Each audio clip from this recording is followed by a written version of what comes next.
ذلت. لذا دوسرا مصرع امام کا ہے کہ والعار اولا من دخول النار، ذلت بہتر ہے جہنم میں جانے سے. کیوں؟ اس لیے کہ ذلت کتنے دن کے لیے؟ سال بھر، 6 مہینہ، 2 سال، 5 سال، 10 سال، 20 سال. اور جہنم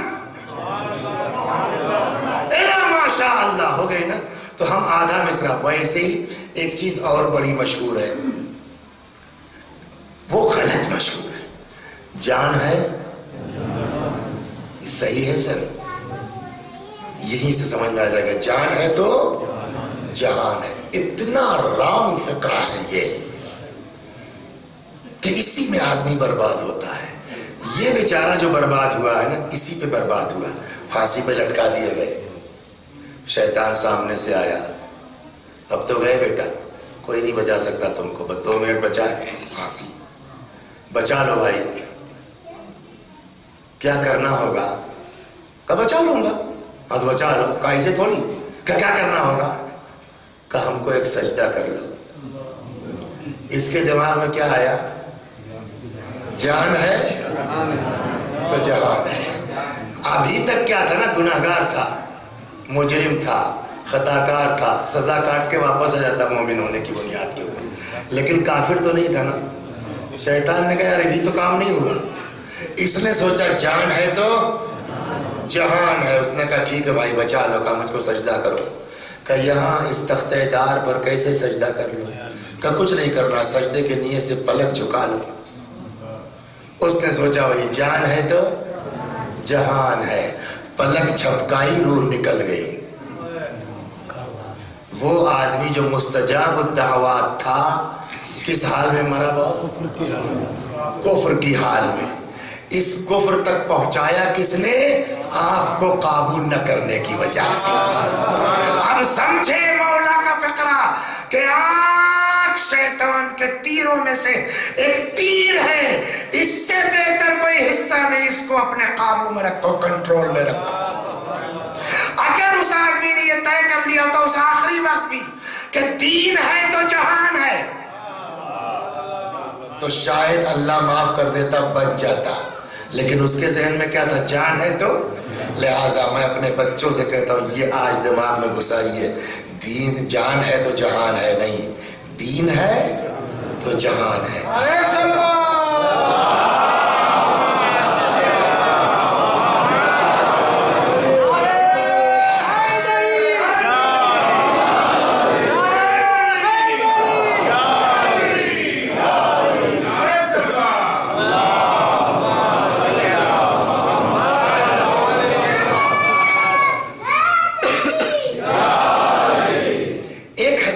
اور سنا دوں. کلے صاحب اتنا آپ کہہ رہے ہیں آنکھیں نیچی رکھو، آنکھیں نیچی رکھو. اب ہم ایسے علاقے میں رہتے ہیں جہاں کوئی پردہ ہی نہیں کرتا. کیا کریں ہم کہاں جائیں؟ نگاہ پڑھنا اور ہے، نگاہ ڈالنا اور ہے. اور اگر اپنے جو نفس پر قابو ہو تو ایسوں پر نگاہ ڈالنے میں بھی، پڑھنے میں بھی کوئی حرج. یہ کہاں سے کہہ دیا آپ نے؟ کہ یہ حدیث یہاں موجود ہے. کافی جلد 5 صفحہ 524 حدیث نمبر 1. مراجع نے فتویٰ بھی دیا اس پر کہ جو لوگ، جو عورتیں منع کرنے کے باوجود بھی پردہ نہیں کرتی ہیں تو ان پر نگاہ پڑ جائے، کوئی حرج نہیں ہے. شرط یہ ہے کہ کسی مفسدے کا امکان نہ ہو. صلوات پر محمد. چنانچہ اس فتوے کی بنیاد یہ ہے، حدیث کیا ہے؟ راوی کہتا ہے سہیب، راوی کا نام ہے عباد بن سہیب. وہ کہتے سمعت ابا عبداللہ یقول. راوی کہتا میں نے امام صادق علیہ السلام کو کہتے ہوئے سنا.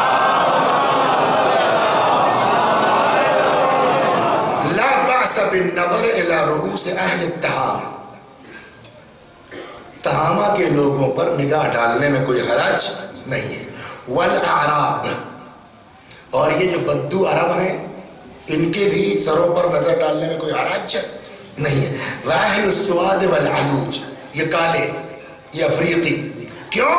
لأنہم اذا نہوا لا ینتہون، اس لیے کہ جب ان کو منع کیا جاتا ہے یہ نہیں مانتے، ان سے کہا جاتا ہے کہ پردہ کرو اپنا حجاب میں رہو یہ نہیں سنتی ہے، تو چونکہ یہ حکم الہی کو نہیں مانتی ہے تو آنکھ تھوڑی پھوڑ لو گے تم اپنی، مگر احتیاط کے ساتھ۔ صلوات پر محمد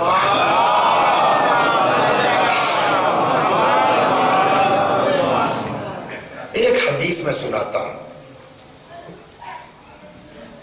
اور اگلے سال آؤں اور چاہے نہ آؤں، اس سے بحث نہیں ہے۔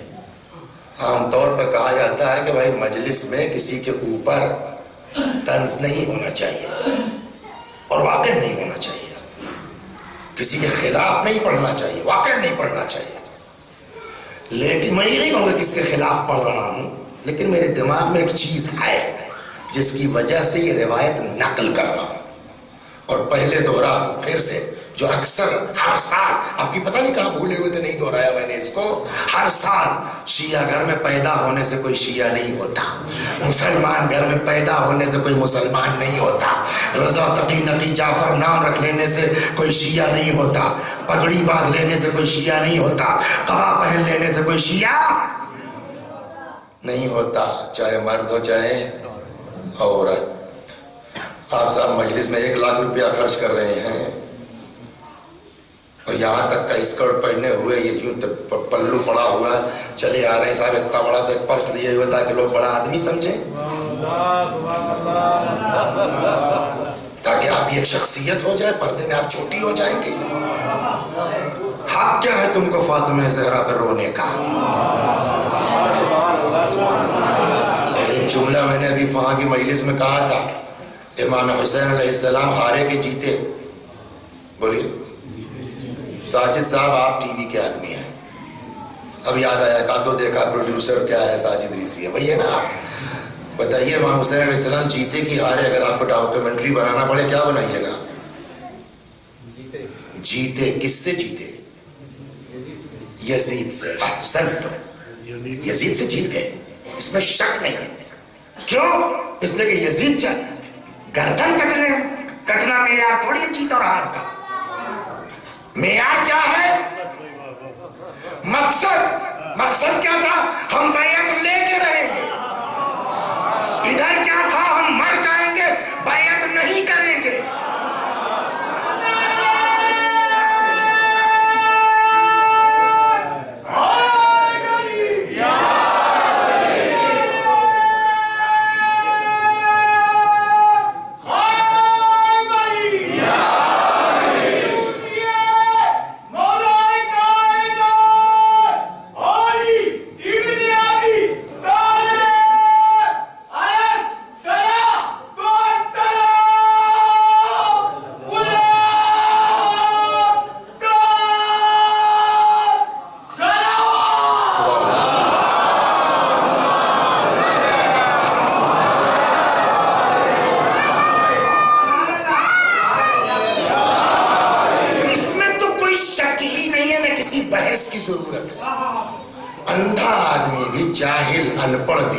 سمجھ لیا کہ یزید کی ضد کی بیعت لیں گے، امام حسین نے کہا نہیں کریں گے، کاٹ لیا سر، کاٹ لو، بیعت کے مقصد میں نہیں پورا۔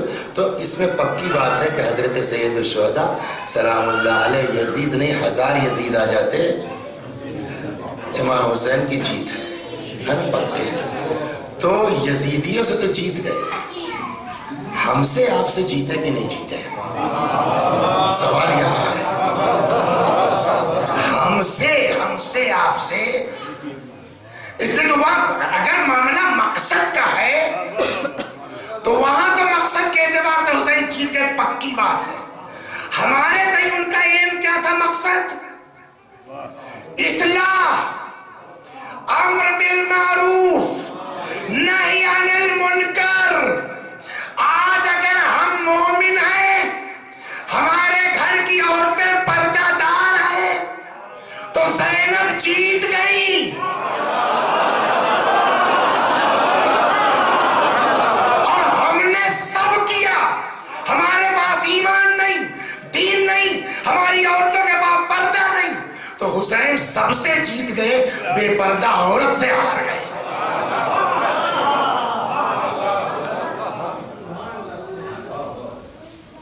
دیا ہوگا آپ نے، قربانی ہوگا، ہم سے کیا مطلب ہے، میں اپنی وہ ہوں۔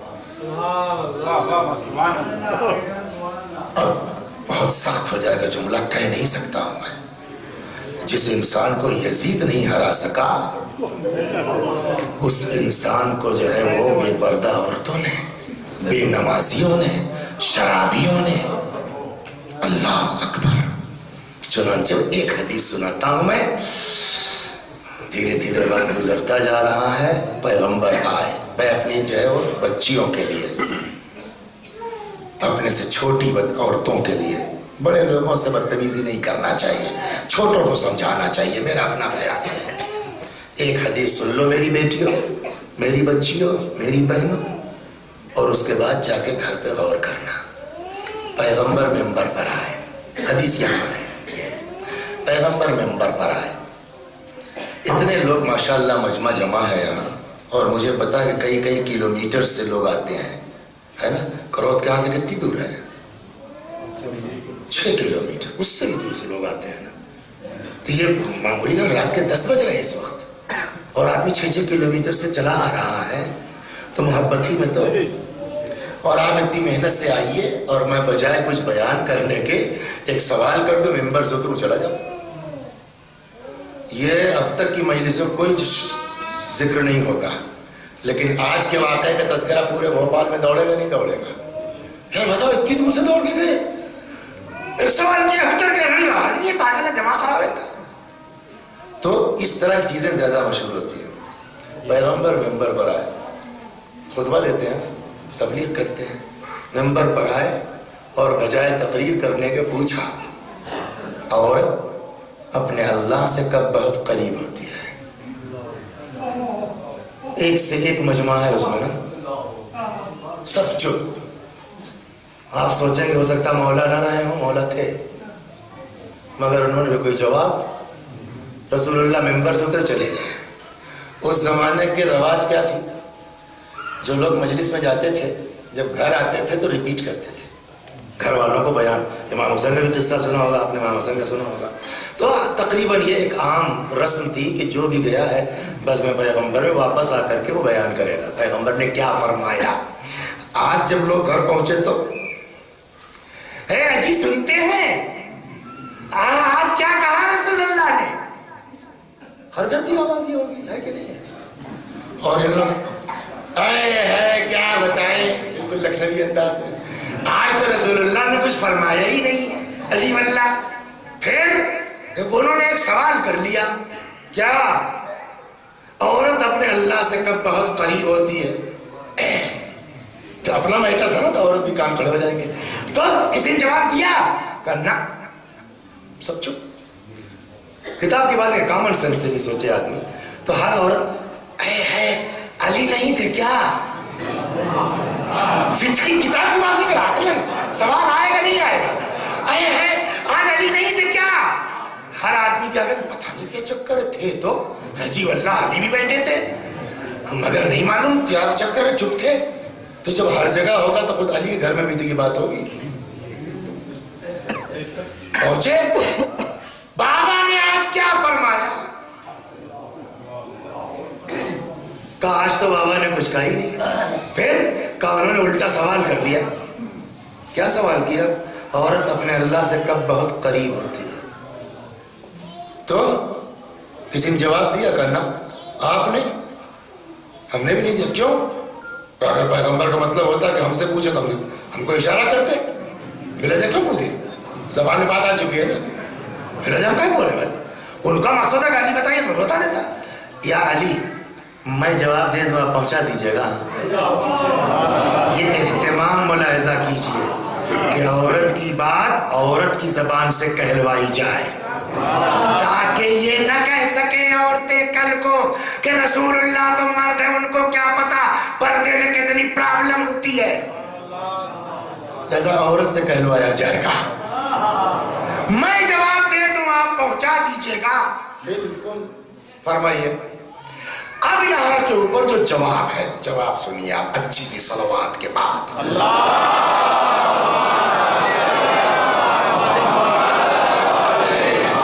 مستدرک الوسائل جلد 14 صفحہ 289 289 حدیث نمبر 16741۔ ایُّ شیء خیر للمرأة، وہی بات پیغمبر نے پوچھا عورت کے لیے سب سے بڑھیا چیز کیا ہے؟ فلم یجب احد منا، ہم میں سے کسی نے کوئی جواب نہیں دیا۔ فذکرت ذلک لفاطمہ، میں نے اس بات کا تذکرہ جناب فاطمہ سے کر دیا۔ فقالت، اب جناب فاطمہ کا جواب ہے، فقالت ما من شیء خیر للمرأة من ان لا ترى رجلا ولا یراہا، کوئی بھی چیز عورت کے لیے اس سے بہتر نہیں ہو سکتی کہ نہ وہ نامحرم کو دیکھے نہ نامحرم اس کو دیکھے۔ خیر اب بات ہو گئی، دوسرے دن پہنچے، پھر مجمع اکٹھا ہوا، سمجھے؟ ہاں تو کل میں نے ایک سوال کیا تھا، فطری بات ہے نہیں ہے، تب تک جو ہے مجمع چپ تو ہوگا نا، اگلی بات ہے، کتاب علی بھی آ رہی ہے، پھر جو ہے وہ سوال مجمع چپ۔ علی نے کہا یا رسول اللہ میں جواب دے دوں؟ تو ہر آدمی سوچ رہا میں تو آپ بھی تو کل کیوں نہیں بولے تھے بھائی صاحب؟ فطری بات ہے کہ نہیں ہے کہ جیسے ہی علی کہیں گے کہ یا رسول اللہ میں جواب دے، کتاب کی بات نہیں ہے یہ عقل ہے، یا رسول اللہ میں جواب دوں بسم اللہ، اچھا تو کل کیوں نہیں جواب دیا؟ فرمائیے مولا کائنات نے جواب سنا دیا کہ عورت کے لیے اس سے بڑھیا کوئی چیز نہیں ہے کہ نہ کوئی نامحرم اس کو دیکھے نہ نامحرم کو وہ دیکھے۔ اچھا پیغمبر کو پتا نہیں ہے کہ کس کا بیان ہے یہ؟ رسول اللہ کو پتا نہیں۔ پیغمبر نے کہا یا علی جواب کہاں سے لائے؟ یا علی جواب کہاں سے لائے؟ تو ہم لوگ تو جو جذباتی لوگ ہیں مصلحت سمجھتے نہیں، بڑی جلدی جوش آتا ہے نا ہم لوگوں کو، یا رسول اللہ یہ کون سی بات ہے، آپ باب مدینۃ العلم کی توہین کر رہے ہیں معاذ اللہ۔ دیکھیے ہر جگہ اعتراض تاؤ میں نہیں کیا جاتا، تھوڑا اہل بیت کی مصلحتوں کو بھی سمجھا جاتا ہے، جب سمجھا جاتا ہے۔ ایک شخص آیا چھٹے امام کی بارگاہ، کتاب یہاں نہیں وہاں اوپر ہے، چھٹے امام کی بارگاہ میں امام نے اسے غور سے دیکھا، کہنے لگا تم کو ہم دیکھ کے لگتا ایسا ہے کہ تم کو اگر جو ہے وہ ہمارا کوئی دشمن مل جائے، مطلب اہل بیت کا علی کا، اس کی ناک رگڑ ڈالو گے تم۔ وہ خوش ہو گیا، کہنے لگا مولا میں نہیں میرے پورے گھر والوں کا حال یہی ہے، مل جائے آپ دیکھو ناک رگڑ دوں گا۔ امام نے فرمایا مگر ہم خود ایسے نہیں ہیں۔ جواب سنیے آپ، امام نے فرمایا مگر ہم خود ایسا نہیں کرتے۔ اکثر ہوتا میں مسجد میں ہوں اور وہاں جو ہے وہ آدمی میرے جد علی کو برا بھلا کہہ رہا ہے، میں کھمبے کے پیچھے چلا جاتا ہوں کہ وہ مجھ کو نہ دیکھے۔ اس کے بعد جب وہ کر چکتا ہے میں چلتا ہوں، اس کو سلام کرتا ہوں، مصافحہ کرتا ہوں، جاتا ہوں۔ کیا مطلب ہوا؟ مطلب یہ ہے کہ لوگوں کو اپنی طرف لاؤ اخلاق کے ذریعے سے۔ صلوات بر محمد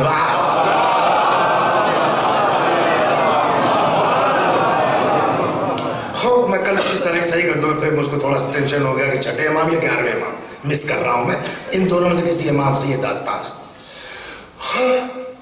یا رسول علی لائے کہاں سے؟ تو ہم لوگ تو جوش والے ہیں، یا رسول اللہ آپ نے ہمارے مولا توہین معاذ اللہ استغفر مصلحت ہے۔ علی جواب کہاں سے لائے؟ یہ پوچھنے کا کیا مطلب ہوا؟ یعنی ہر آدمی ابے یعنی ان کا جواب نہیں ہے، اور ہر آدمی جو مجمع میں آئے یعنی یہ علی کا جواب نہیں ہے، تو جو نہیں بھی متوجہ ہے نا وہ بھی کان لگا لے گا، تو پھر یہ علی کس سے پوچھ کے آئے ہیں؟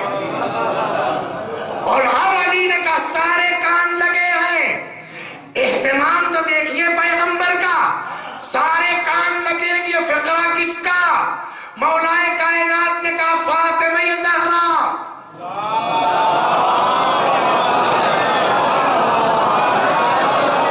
آپ کی بیٹی فاطمہ کا فقرہ ہے۔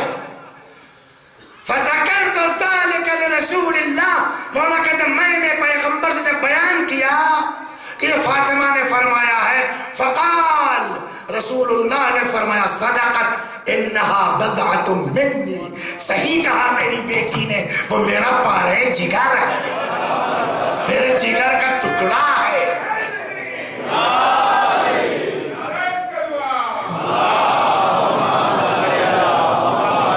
اب گھر پہنچے لوگ، پھر وہی کتاب کی بات نہیں ہے، اب کامن سینس. گھر پہنچے لوگ، فطرت کیا ہے؟ کل والے سوال کا کیا ہوا؟ کل والے سوال کا کیا ہوا؟ عقلی بات ہے کہ نہیں ہے؟ اب ہر آدمی کا کہاں مل گیا جواب، کس نے دیا؟ کہا علی نے. تو علی کل کیوں نہیں بولے؟ وہ علی کا تھوڑی تھا، وہ فاطمہ نے کہلوایا تھا، علی نے پہنچایا ہے. اب اہتمام سمجھے، اگر نبی نے کہا فاطمہ میرا جز ہے تو رسول اللہ تو پردوں کے درمیان کھڑے ہو کے تقریر کرتے ہیں. جز میں رسالت اپنی بات کیسے پہنچائے؟ پیغمبر کا طریقہ دیکھا، فاطمہ گھر میں ہے، فاطمہ کی حدیث گھر گھر پہنچ رہی ہے. صلوات بر محمد و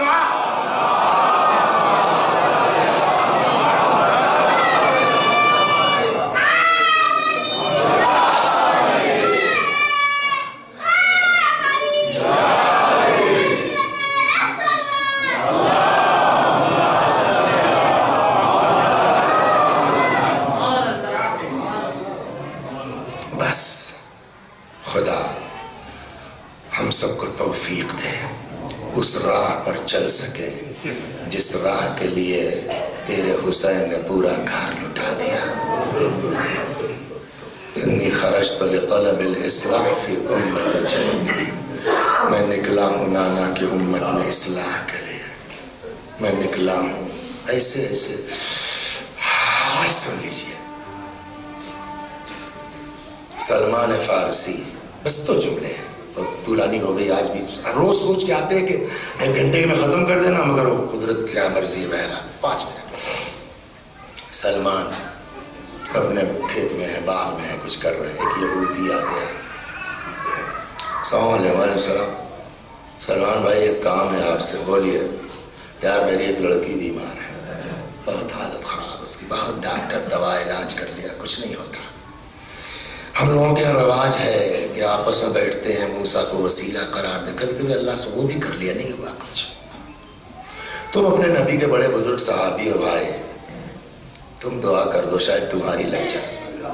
اگر ٹھیک ہو گئی نا، جو کہو گے پیسہ دوں گا. سلمان نے کہا سلام اللہ علیہ، ٹھیک ہونے کی تو گارنٹی ہے مگر پیسہ نہیں. بات دوسری ہے. کیا کلمہ پڑھو گے مسلمان ہو جاؤ گے؟ اس نے کہا بالکل ہو جاؤ. تو آؤ لے کے چلے. کہاں؟ طبیب. بہت دیکھ کہ یار ہم جس طبیب کے پاس لے چل رہے ہیں وہاں چلو. لے کے آئے. ہاں کہاں؟ سمجھ گئے نا آپ، سنتے رہتے ہیں ہر سال. دخل الباب امیر المؤمنین سلام اللہ علیہ. کیا بات ہے سلمان، کیا معاملہ ہے؟ مولا یہ میٹر اس طرح کا ہے. ٹھیک ہے تشت لاؤ، لگائے گا. پانی بھر دو. پانی بھر دیا. دیکھیے یہ وہی مصلحت ہم نہیں سمجھتے نا. کیا علی علیہ السلام جو ایک یا اللہ کہتے یہ لڑکی ٹھیک نہ ہو جاتی؟ ہاں، لیکن وہ مصلحت سب جانتے ہیں. یہ حسین دیکھو کہاں ہے، بلاؤ. امام آئے. کہ بھیا ذرا اس میں ہاتھ ڈال دیجیے اپنا. پانی میں امام نے ہاتھ ڈالا. بعض یہ کہتے ہیں کہ حضرت نے ہلکا سا چھینٹا مار دیا، اس کی آنکھیں بینا ہو گئی فوراً. امام نے کہا یہ پانی لے جاؤ، اس سے نہلا دینا، اور بھی جو اس کی بیماریاں ہیں سب ٹھیک ہو جائیں گے. دوسرے دن بچی خوبصورت لے کر کے آیا. ہاں توجہ فرما رہے ہیں، لے کر کے آیا.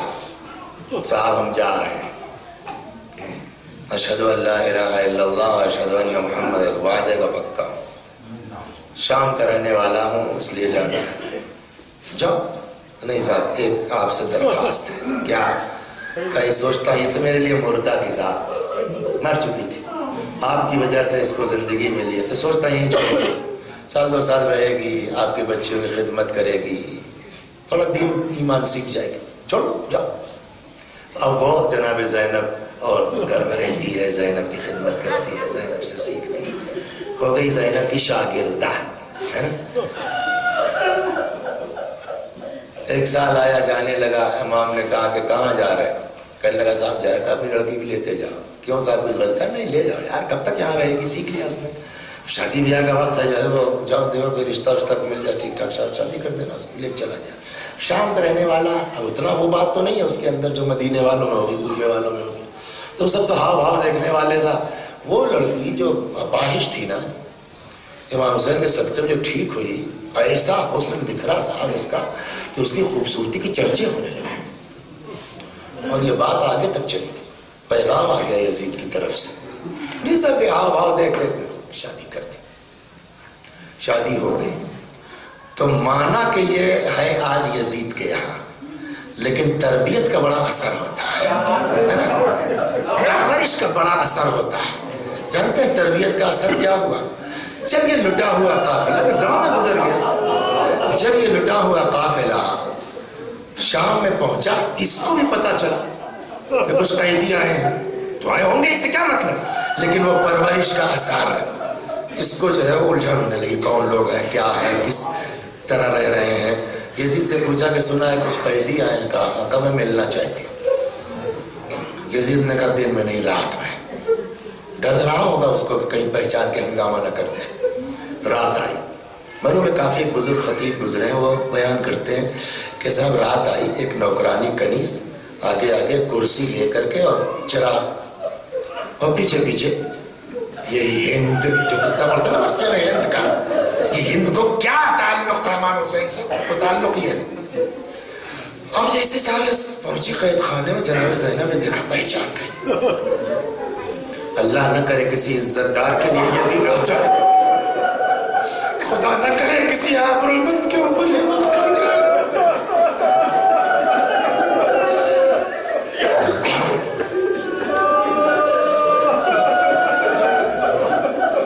جزاکم ربکم. مروں میں کافی تو یہاں تک کہتے ہیں, پڑھا نہیں میں نے, وہ کہتے ہیں کہ صاحب جناب زینب نے اپنے آپ کو دوسرے قیدیوں کے بیچ چھپا لیا کہ یہ مجھ کو دیکھنے نہ پائے, پہچان نہ پائے. عزت کی بات ہے, آخروں کی بات ہے, پتا نہیں. خیر وہ آئے, کرسی رکھ دی گئی, ہند کرسی پر بیٹھ گئی. جو کل تک خدمتگار تھی وہ کہاں بیٹھی؟ کرسی پر. علی کی بیٹیاں, نبی کی نواسیاں کہاں ہیں؟ زمین پر.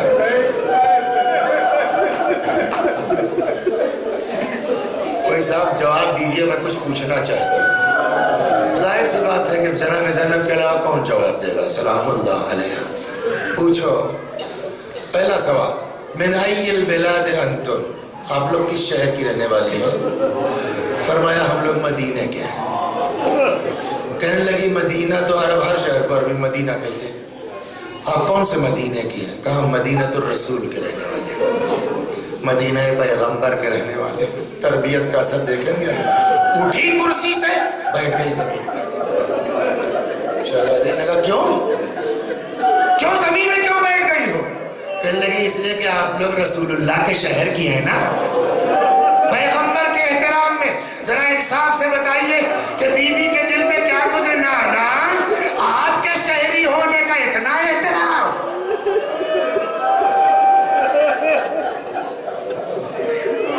جزاکم ربکم. خدا آپ کو کسی غم میں نہ رلائے سوائے غم اہل بیت کے. جزاکم ربکم. بس دو ایک سوال میں کرنا چاہتی ہوں. جب آپ لوگ مدینہ کی رہنے والی ہیں تو یہ بتائیے محلہ بنی ہاشم کو جانتی ہیں؟ ہاں بالکل جانتے ہیں. اچھا جب بنی ہاشم کے محلے سے واقف ہو تو یہ بتاؤ علی کا گھرانہ جانتی ہو؟ ہاں وہ بھی جانتے ہیں. تو آخری سوال کا جواب دے دو. جب علی کے گھرانے کو جانتی ہو تو اس میں میری ایک بیوی ہے زینب نام کی, جانتی ہو؟ مرحوم کافی کہتے ہیں شہزادی نے سر جھکا لیا, تڑپ گئی ہے. کیا بات ہے, زینب کے نام میں تم چپ کیوں ہو گئی ہو؟ ایک مرتبہ شہزادی نے کہا کہ ہند حق ہے تجھ کو تو نہ پہچانے, اس لیے کہ تو ناز و نعمت میں زندگی گزار رہی ہے نا. زینب کربلا سے شام تک مصیبتیں برداشت کرتی رہی ہے, تجھے حق ہے کہ تو نہ پہچانے. جیسے ہی اس کو احساس ہوا, زینب کہتے ہیں ہمارے بزرگ کہ بھاگی ہوئی آئی یزید کے پاس. یزید راس و بنت نبی نا علا کہاں پہ جا رہے نا, یہ ہمارے دروازے پر نبی کے نواسے کا سر لٹک رہا ہے. یزید اٹھا, اس نے اپنی آواز ڈالنی چاہیے. کہتے